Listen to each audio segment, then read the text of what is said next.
Վրաստանի վարչապետ Իրակլի Կոբախիձեն բաց նամակ է հղել եվրոպական կառույցների ղեկավարներին, Եվրահանձնաժողովի նախագահ Ուրսուլա ֆոն դեր Լայենին, Եվրոպական խորհրդի նախագահ Անտոնիո Կոշտային եւ Եվրախորհրդարանի նախագահ Ռոբերտա Մեցոլային։ Ինչպես գիտեք, Վրաստանը եվրոպական արժեքների վրա հիմնված երկիր է, որտեղ մարդկային արժանապատվությունը, մարդասիրությունը, ազատությունը եւ ազգային ինքնությունը հռչակված սկզբունքներ չեն, այլ դարերի ընթացքում ձևավորված արժեքներ։ Պատմականորեն մշակութային եւ արժեքային առումով Վրաստանը եվրոպական տարածքի մաս է եւ միևնույն ժամանակ Եվրամիության անդամակցության թեկնածու երկիր, որը ձգտում է եվրոպական ընտանիքի լիիրավ անդամակցության։ Ցավոք, Վրաստանի նկատմամբ եվրոպական բյուրոկրատիայի կողմից միակողմանիորեն ձեր նախաձեռնությամբ մեր երկրի հետ քաղաքական երկխոսությունը դադարեցվեց, որից հետո մեր կողմից առաջարկված քննարկման եւ համագործակցության ձևաչափերը բազմիցս մերժվեցին։ Կոբախիձեն նշել է, որ վրացիների համար Եվրոպան առաջին հերթին արժեքների տարածք է, իրենց նախնիների քաղաքակրթական ընտրություն, որը հիմնված է քրիստոնեական բարոյականության, ազատության, հավասարության, մարդու իրավունքների հարգանքի եւ ժողովրդավարական սկզբունքների վրա։ Մենք հարցեր ունենք Եվրոպայի սրտում, Դանիայի մայրաքաղաք Կոպենհագենում տեղի ունեցած անհանգստացնող իրադարձությունների վերաբերյալ, որոնք մեր կարծիքով որևէ կապ չունեն Եվրոպայի կամ եվրոպական արժեքների հետ։ Տիկին Ուրսուլա, պարոն Անտոնիո, տիկին Ռոբերտա, մենք կցանկանայինք հարցնել ձեզ որպես Եվրամիության բարձրագույն ինստիտուտների ներկայացուցիչներ, ինչպես եք գնահատում Դանիայի մայրաքաղաք Կոպենհագենում տեղի ունեցած բռնությունը։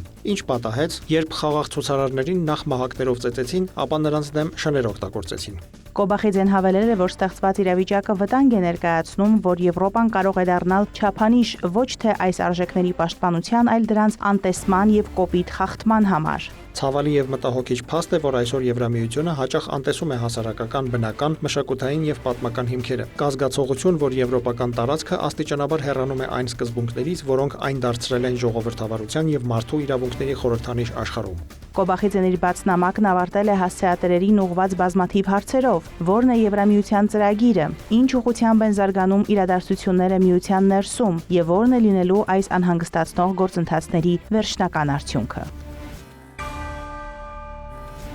2026 թվականի հունվարից ապրիլ ընկած ժամանակահատվածում Վրաստանի տեղական արտահանման 74% աճը վկայում է միջազգային շուկաներում վրացական արտադրանքի մրցունակության մասին, հայտարարել է Վրաստանի էկոնոմիկայի եւ կայուն զարգացման փոխնախարար Վախթանգ Ցինցաձեն։ Վրաստանի արտաքին առևտրաշրջանառությունը 2026 թվականի հունվար-ապրիլին 2025 թվականի նույն ժամանակահատվածի համեմատ աճել է 1.7%-ով, հասնելով 81 միլիարդ դոլարի։ Տեղական արտահանումը հունվարից ապրիլ աճել է 73.5%-ով, գերազանցելով 1.55 միլիարդ դոլարը, նշել է Ցինցաձեն։ Ըստ փոխնախարարի, այս տարվա առաջին 4 ամիսների տվյալները հաստատում են Վրաստանի արտաքին առևտրի շարունակական դրական միտումը։ Այս ժամանակահատվածում արտահանումն աճել է 21.1%-ով։ Ապրիլին արտահանումն աճել է 16.1%-ով, հասնելով նաև ռեկորդային ամսական ավելի քան 716 միլիոն դոլարի ծավալի։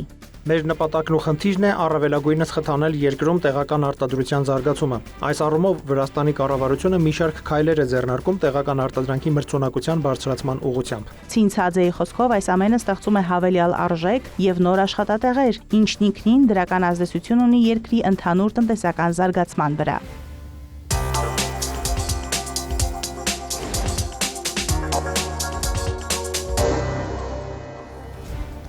Թուրքիայի նախագահը եւ Եվրահանձնաժողովի ղեկավարը հեռախոսազրույց են ունեցել։ Թուրքական կողմի տվյալով Ռեջեփ Թայիփ Էրդողանը եւ Ուրսուլա ֆոն դեր Լայենը քննարկել են Անկարա-Եվրամիություն հարաբերությունները, տնտեսական ինտեգրման ամրապնդումը եւ այլ հարցեր։ Անդրադարձ է եղել տարածաշրջանային եւ միջազգային զարգացումներին։ Էրդողանն ընդգծել է, որ Թուրքիան աջակցում է Մերձավոր Արևելքում հրադադարին եւ Հորմուզի նեղուցի անհապաղ ապաշրջափակմանը։ Նա կոչ է արել մեծացնել Իսրայելի վրա միջազգային ճնշումը, թույլ չտալու, որ հրեական պետությունը ձգձգի պատերազմը։ Էրդողանը հայտարարել է, որ տարածաշրջանում էսկալացիան հերթական անգամ ապացուցում է Թուրքիայի ու Եվրամիության հարաբերությունների ռազմավարական կարևորությունը։ Նա ընդգծել է եվրոպական անվտանգային նախաձեռնություններին Անկարայի մասնակցության նպատակահարմարությունը, Թուրքիա-Եվրամիություն մաքսային միությունը բարելավելու եւ Անկարա-Բրյուսել համապարփակ համագործակցությունը զարգացնելու անհրաժեշտությունը։ Ուրսուլա ֆոն դեր Լայենը արդյունավետ է որակել Էրդողանի հետ հեռախոսազրույցը։ Թուրքիան կարևոր գործընկեր է այսօր անկայուն դարձած տարածաշրջանում։ Մեր շահերը համընկնում են ազատ առևտրային ջրային ուղիներ, էներգառեսուրսների հոսքերի եւ մատակարարման շղթաների կայունություն,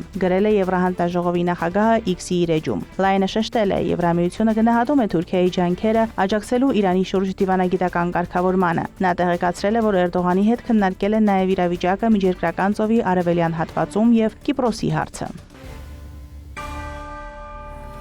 Թուրքիայի նախագահ Ռեջեփ Թայիփ Էրդողանը Իրանի դեմ պատերազմի հետևանքները համեմատել է տնտեսական ցունամիի հետ։ Ցունամիի նման աշխարհին հարվածած շոկային ալիքի պատճառած ավերածությունների իրական ծավալները դեռ հնարավոր չէ ճշգրիտ գնահատել։ Մի խումբ վայրի կապիտալիստներ, որոնք կառավարում են տաք փողերը, բառացիորեն պատառներ են պոկում միլիարդավոր մարդկանց բերանից, շահույթ ստանալով եւ բազմապատկելով իրենց հարստությունը։ Միաժամանակ Էրդողանը հավաստիացրել է, որ Թուրքիան կարող է բարեհաջող հաղթահարել ճգնաժամը, իսկ երբ այն ավարտվի, կշարունակի իր ուղին ավելի ուժեղ, քան նախկինում։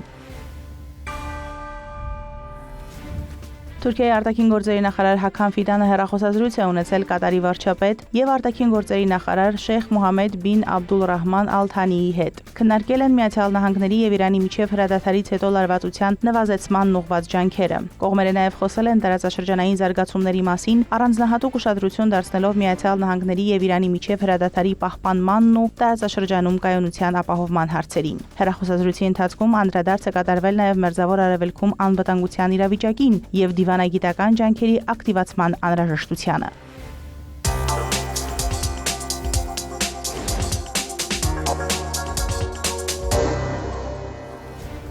Միացյալ Նահանգների փոխնախագահը հայտարարել է, որ Իրանի հետ բանակցություններում որոշ հարցերի շուրջ զգալի առաջընթաց է գրանցվել, սակայն նախընտրում են չհանրայնացնել ձեռքբերված արդյունքները։ Կշարունակենք աշխատել, ի վերջո կամ կհասնենք համաձայնության կամ ոչ, նշել է Ջեյդի Վենսը, շեշտել, սա հավերժ պատերազմ չէ, կավարտեն իրենց գործը եւ կվերադառնան տուն։ Միևնույն ժամանակ նա նախազգուշացրել է, որ Միացյալ Նահանգները պատրաստ է կռվելու եւ անհրաժեշտության դեպքում կարող է վերսկսել Իսլամական Հանրապետության դեմ գործողությունները։ Վաշինգտոնի համար կարևոր է, որ Իրանը երբեք միջուկային զենք ձեռք չբերի, եթե դա տեղի ունենա, Պարսից ծոցի երկրները, իսկ հետո մյուսները եւս կցանկանան նման զենք ունենալ, հավելել է փոխնախագահը։ Վենսը նաեւ հերքել է տեղեկությունները, որ իրանական հարստացված ուրանը կարող է փոխանցվել Ռուսաստանին։ Նրա խոսքով այդ գաղափարը դուր չի գալիս ոչ Թեհրանին, ոչ Դոնալդ Թրամփին։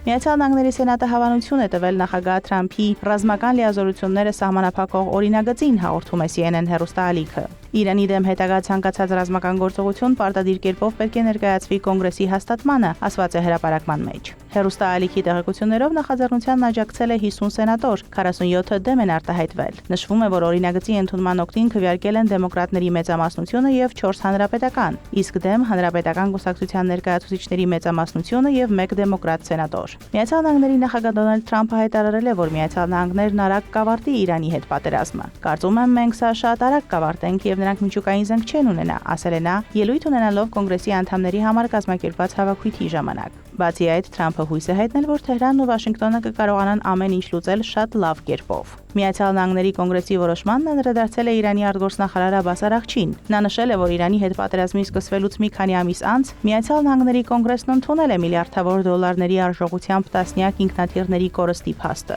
Նրա խոսքով իրանական զինված ուժերն առաջինն են խոցել լայնորեն գովազդված F-35 կործանիչը։ Քաղված դասերը եւ ստացված գիտելիքները հաշվի առնելով պատերազմի վերսկսումը դեռ շատ անակնկալներ կբերի, գրել է Արաղչին X-ի իր էջում։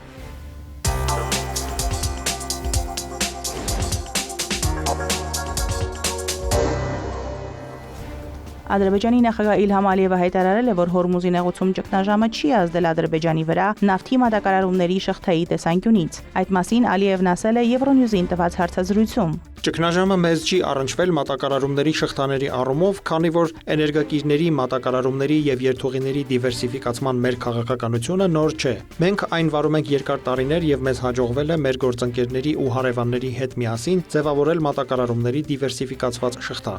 Միաժամանակ Ալիևը նշել է, որ Մերձավոր Արևելքում ստեղծված իրավիճակը որոշակիորեն ազդում է բոլոր նավթարդյունահանող երկրների վրա։ Ոմանք կարող են կարծել, որ նավթի բարձր գինը կարող է օգուտներ բերել։ Այո, դա այդպես է, բայց միևնույն ժամանակ նավթային հարուստ պաշարներ ունեցող երկրներից շատերը ներդրումներ են կատարում գանձապետական արժեթղթերում, նաև ֆոնդային շուկաներում։ Երբ տնտեսությունը ցնցումների է ենթարկվում, ֆոնդային շուկաները անկում են ապրում։ Այդ դեպքում թանկացած նավթի վաճառքից ստացված ոչ մեծ շահույթի ֆոնին մենք կորուստներ ենք կրում մեր կապիտալ ներդրումներից, այսինքն դրանից տուժում են բոլորը։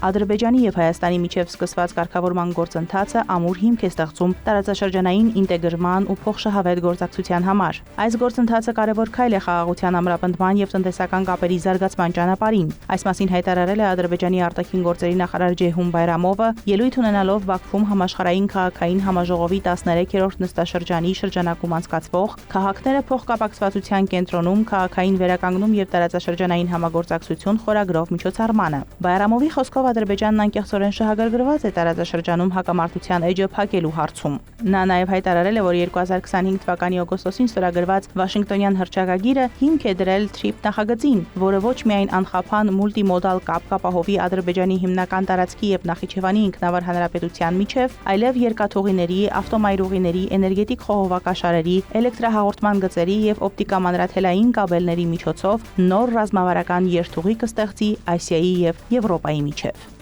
Մարոտ Հարվերդյան, Հարևաններ։